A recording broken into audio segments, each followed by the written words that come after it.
আজকের গল্প প্রেমালাপ। শ্রেষ্ঠা, এই শ্রেষ্ঠা, হলো তোর? কিরে? আরে এই মেয়েটা, এই দেখো সাড়া দেয় না। সাড়া না পেয়ে সিঁড়ি বেয়ে ঘরে এলেন মা।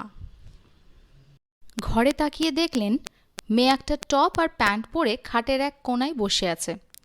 আর কিছুক্ষণ আগে উনি যে লাল আর হলুদ চুড়িদারটা দিয়ে গিয়েছিলেন সেটা ঘরেই পড়ে আছে। মা আবার ডাকলেন, কিরে, ওরা চলে এসছে, তৈরি হয়ে নে। শ্রেষ্ঠা যেন কোনো এক খেয়ালে ডুবে আছে। মা এবার ঘরে ঢুকে একটু ঠেলা মেরে রেগে বললেন, তোর কানে কথা যাচ্ছে না? হ্যাঁ, হ্যাঁ, হ্যাঁ পড়ছি। একটু ভয় পেয়ে আছে বলে মনে হলো। হ্যাঁ, তৈরি হয়ে তাড়াতাড়ি নিচে আয়। শ্রেষ্ঠা জামাটা পরে নিয়ে এসে আয়নার সামনে দাঁড়ালো। আবার যেন কোন এক খেয়ালে ডুবে গেছে। কতক্ষণ এভাবে পেরিয়ে গেছে কে জানে। চেতনা ফিরল দরজায় টকটক আওয়াজে। কে? আমি স্পন্দন। একটু দরজাটা খুলবেন? আসলে আপনার মা বললেন আপনি এই ঘরেই আছেন। দরজা খুলল। একটু সরে গিয়ে দাঁড়ালো শ্রেষ্ঠা। স্পন্দন দেখল একটা মেয়ে, একটা লাল হলুদ রঙের সালোয়ার পরে, চুলটা কোমর অবধি খোলা, ঘরে চলা ফ্যানের হাওয়ায় উড়ছে। গলায় একটা সরু চেন আর কানে ছোট্ট একটা দুল। কি অপরূপ সুন্দর! মনে হচ্ছে যেন এই তো, এই তো আমার জীবনের শ্রেষ্ঠ সম্পদটা আমার সামনে দাঁড়িয়ে আছে। শ্রেষ্ঠা। কানে যেন কিছু শুনতে পাচ্ছে না। মনে হচ্ছে কি যেন একটা বলছে ওকে শ্রেষ্ঠা। হ্যাঁ বলুন, কিছু বলছেন? বলছি কিছু বলবেন? হ্যাঁ, না মানে আপনি কেমন আছেন? ভালো। স্পন্দন বলল, আপনার বাবা বলছিলেন আপনি চাকরি করেন। কি করেন আপনি? করি না, করতাম। আমি সাংবাদিক, এখন ছেড়ে দিয়েছি। আর কিছু বলবেন? স্পন্দন বলল, না না, ঠিক আছে। নিচে আসলে আপনার বাবা মা আর আমার বাবা মা গল্প করছেন তো, তাই আমাকে এখানে আসতে বললেন। আচ্ছা, আমি আমি বোধহয় ভুল সময়ে চলে এসেছি। আমি চলে যাচ্ছি। বেরিয়ে যাচ্ছিল স্পন্দন। হঠাৎ শ্রেষ্ঠা পেছন থেকে ডাকল, শুনুন। দেখুন, আপনাকে আমি চিনি না, আর আমাকেও আপনি চেনেন না। বিয়েটা আমি করতে পারবো না, রাদার করতে চাই না। স্পন্দন জিজ্ঞেস করল, কেন? জানতে পারি? যদি অবশ্য আপনার কোনো অসুবিধা না থাকে। শ্রেষ্ঠা ওর মুখের দিকে না তাকিয়ে উত্তর দিল, কারণ আমি আর কোনো সম্পর্কেই জড়াতে চাই না। আর কোনো মানে? আপনি কি আগে কোনো সম্পর্কে জড়িয়েছিলেন? বা সরি, মানে আপনার কি অন্য কাউকে পছন্দ? কাঁপা কাঁপা গলায় জিজ্ঞেস করল স্পন্দন। শ্রেষ্ঠা বলল, না, আমার অন্য কাউকেই পছন্দ না। স্পন্দন বলল, ওহো, আমাদের বিয়ে নাই বা হলো, বন্ধুত্ব তো হতেই পারে। এই কথাটা হঠাৎ শুনে কেঁদে ফেলল শ্রেষ্ঠা। এই 2 বছরে ওর সব বন্ধুদেরও হারিয়েছে। কেউ ওর সাথে সম্পর্ক রাখতে চায়নি। আর শ্রেষ্ঠা বাইরে বেরিয়েছে গোনাগুনতি কয়েকবার, তাই নতুন বন্ধু হবার কোনো সম্ভাবনাই নেই। বন্ধু শব্দটা শুনে হঠাৎ কেঁদে ফেলল শ্রেষ্ঠা। স্পন্দন বলল, সরি, আমি আপনাকে হার্ট করতে চাইনি। I am really sorry. আমার কোনো কথাই যদি আপনার খারাপ লেগে থাকে, প্লিজ প্লিজ আমায় ক্ষমা করে দিন। শ্রেষ্ঠা স্পন্দনকে ভেতরে ডাকল। বিছানায় বসল দুজনে। শ্রেষ্ঠা বলল, আমি 4-5 বছর আগে এডিটর হয়ে কাজ করতাম। আমার বয়স তখন ওই 21-22 বছর। রোজ সকালে কাজে যেতাম, আর আস্তে আস্তে প্রায় বিকেল হয়ে যেত। অফিসের সামনে বাসস্ট্যান্ডে দাঁড়াতাম বাস ধরার জন্য। ওখানে একটা ছেলে রোজ বাস ধরতে আসতো। প্রায় 1-2 মাস ধরেই আমি বুঝতে পারতাম ও আমাকে ফলো করছে। একদিন নিচে যেচেই আলাপ শুরু করলো।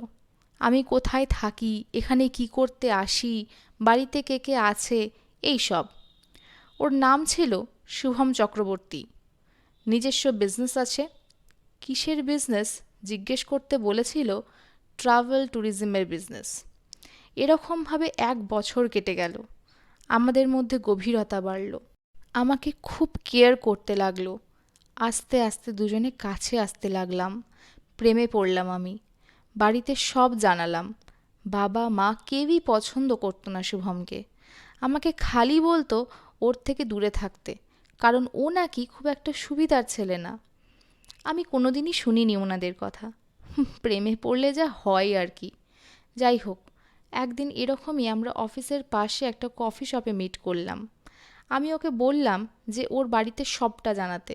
উত্তরে বলল ওর বাড়িতে নাকি কেউ নেই, ও একটা অরফ্যানেজে বড় হয়েছে। তারপর একজন কাপল ওকে ছেলে হিসেবে অ্যাডপ্ট করে, যারা একটা অ্যাক্সিডেন্টে মারা যায়। তারপর থেকে ও একা। আমি আস্তে আস্তে বাড়িতে ওকে নিয়ে এলাম মা বাবার সাথে পরিচয় করাবার জন্য, কিন্তু ওনারা কোনোদিনই মেনে নেননি। বলতে পারেন প্রায় ওনাদের অমতেই আমরা বিয়ে করলাম। বিয়ে করে আমি গিয়ে উঠলাম শিলিগুড়িতে একটা এক কামরার ফ্ল্যাটে। শুভম বলল, একটু ম্যানেজ করে নাও, আমি খুব তাড়াতাড়ি একটা বাড়ি খুঁজছি। কিছুদিন পর বিজনেসের কাজে ওকে বাইরে যেতে হলো। শুভম আমাকেও নিয়ে যেতে চাইলো।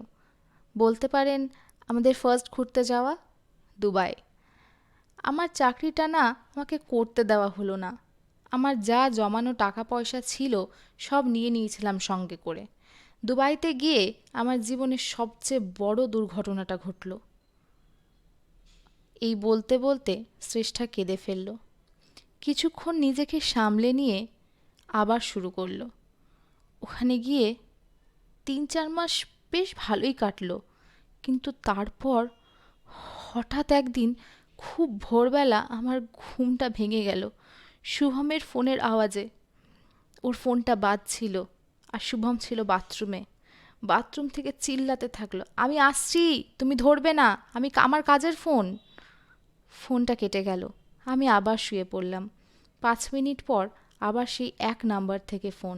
বাথরুম থেকে আবার শুভম চিল্লিয়ে উঠল, তুমি কিন্তু ধরবে না। এবার আমার একটু সন্দেহই হলো। আমি ফোনটা তুলে কোনো কথা বলার আগেই ওপাশ থেকে একটা আওয়াজ বলল, हमने लोकेशन भेज दिए है, ठीक आज रात 2 बजे तक पहुंच जाना अपने सो कॉल बीबी को लेके। বলেই হেসে উঠলেন উনি, আর ফোনটা কেটে গেল। ফোনটা কাটতেই একটা মেসেজ এলো, 10 লাখ টাকা ক্রেডিট হয়েছে শুভমের ব্যাংকে। হোয়াটসঅ্যাপে একটা নোটিফিকেশন এলো। খুলে দেখলাম একটা চ্যাট, যেখানে লেখা আছে এটা অ্যাডভান্স, বাকিটা কাজ হওয়ার পর পাবে। শুভম আমার একটা ফটো পাঠিয়েছে, তাতে ওই কী সব নোংরা নোংরা কথা বলেছে ওই পাশ থেকে। এই বলে শ্রেষ্ঠা আবার কেঁদে ফেলল। স্পন্দন হাতের সামনে জলের গ্লাসটা নিয়ে ওকে দিল। শ্রেষ্ঠা জলটা খেয়ে বলল, নিশ্চয়ই বুঝতে পারছেন কী করতে নিয়ে যাওয়া হয়েছিল আমাকে। আমারও বুঝতে বাকি ছিল না। ওখান থেকে ছুট্টে বেরিয়ে এসে কোনো রকমে শিলিগুড়ি পৌঁছালাম। ভাগ্যিস আমার সেভিংস আমার সাথেই ছিল। এখানে এসে বাড়িতে উঠলাম, অসুস্থ হয়ে পড়লাম। হসপিটালে ভর্তি করা হলো। সুস্থ হয়ে বাড়ি এলাম। থানায় গিয়ে ডায়েরি করলাম। অনেকবার থানায় গেছি জানেন, কিন্তু কিচ্ছু হয়নি। তারপর থেকে বিয়ে জিনিসটাই না আমার ট্রমা তৈরি হয়েছে। 2 বছর ধরে আমি ট্রিটমেন্টের আন্ডারে আছি। ডক্টর বলেছেন আমার জন্য একটা ভালো বিয়ে দেওয়া হয়, তাহলে হয়তো আমার ট্রমাটা কেটে যেতে পারে। স্পন্দন সব কিছু এতক্ষণ খুব মন দিয়ে শুনছিল। এবার উঠে দাঁড়ালো।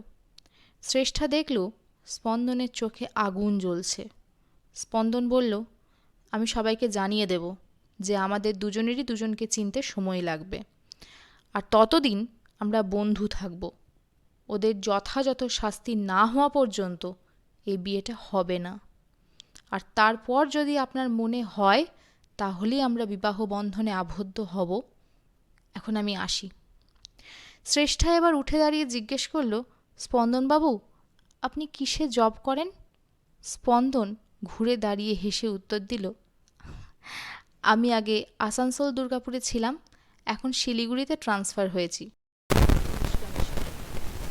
বলে ঘর থেকে বেরিয়ে গেল। 6-7 মাস কেটে গেল। এর মধ্যে অনেকবার স্পন্দন শ্রেষ্ঠাকে কল করার চেষ্টা করেছে, কিন্তু শ্রেষ্ঠা কোনো কলই রিসিভ করে। একদিন সন্ধ্যাবেলা শ্রেষ্ঠা ওর বাবা মা টিভির সামনে বসে খবর দেখছিলেন।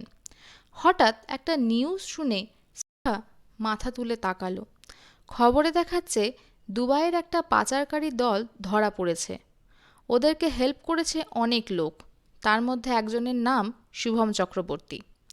শ্রেষ্ঠা দৌড়ে চলে গেল ওপরে, ওর ঘরে। দরজা বন্ধ করে খুব জোরে বালিশে মুখ গুজে কাঁদতে লাগলো। শান্ত হয়ে 5 মিনিট পর নিজেই আবার স্পন্দনকে কল করলো। স্পন্দন ফোনটা ধরতেই শ্রেষ্ঠা বলল, থ্যাংক ইউ সো মাচ স্পন্দনবাবু, থ্যাংক ইউ। এতদিন আপনার কোনো কল আমি রিসিভ করিনি, তার জন্য আই এম রিয়েলি সরি। স্পন্দন বলল, ইটস ওকে শ্রেষ্ঠা, কাল মিট করবেন? শ্রেষ্ঠা জিজ্ঞেস করল, কোথায়? স্পন্দন বলল, আপনার বাড়িতে। পরের দিন স্পন্দন শ্রেষ্ঠার বাড়িতে এলো। দুজনে অনেকটা সময় কাটালো। প্রায় দিনই এরকমভাবেই ওরা মিট করতে থাকলো, কখনো বাড়িতে, কখনো ক্যাফেতে, আবার কখনো গঙ্গার ধারে। ঠিক 1 বছরের মাথায় শ্রেষ্ঠা স্পন্দনের ধুমধাম করে বিয়ে হয়ে গেল। এই বিয়েটা শ্রেষ্ঠাকে একটা নতুন জীবন দিল। বিয়ের দিন রাতে স্পন্দন শ্রেষ্ঠাকে জিজ্ঞেস করল, কি ম্যাডাম, এই মানুষটাকে আপনার পছন্দ তো? শ্রেষ্ঠা হেসে বলল, থ্যাংক ইউ মিস্টার স্পন্দন ব্যানার্জি। গল্পটা কেমন লাগলো প্লিজ আমাকে কমেন্টে লিখে জানাবেন। এ ধরনের আরও অনেক গল্প পেতে গেলে প্লিজ চ্যানেলটাকে সাবস্ক্রাইব করে দেবেন। আপনাদের গল্পওয়ালি কথা দিচ্ছে আপনাদের জন্য আরও অনেক সুন্দর সুন্দর গল্প নিয়ে আসবে। আপনারা প্লিজ আমাকে কমেন্টে এটাও লিখে জানাবেন যে আপনারা কী রকমের গল্প শুনতে চান। আমি চেষ্টা করব আপনাদের মনের মতো গল্প আপনাদের উপহার দিতে।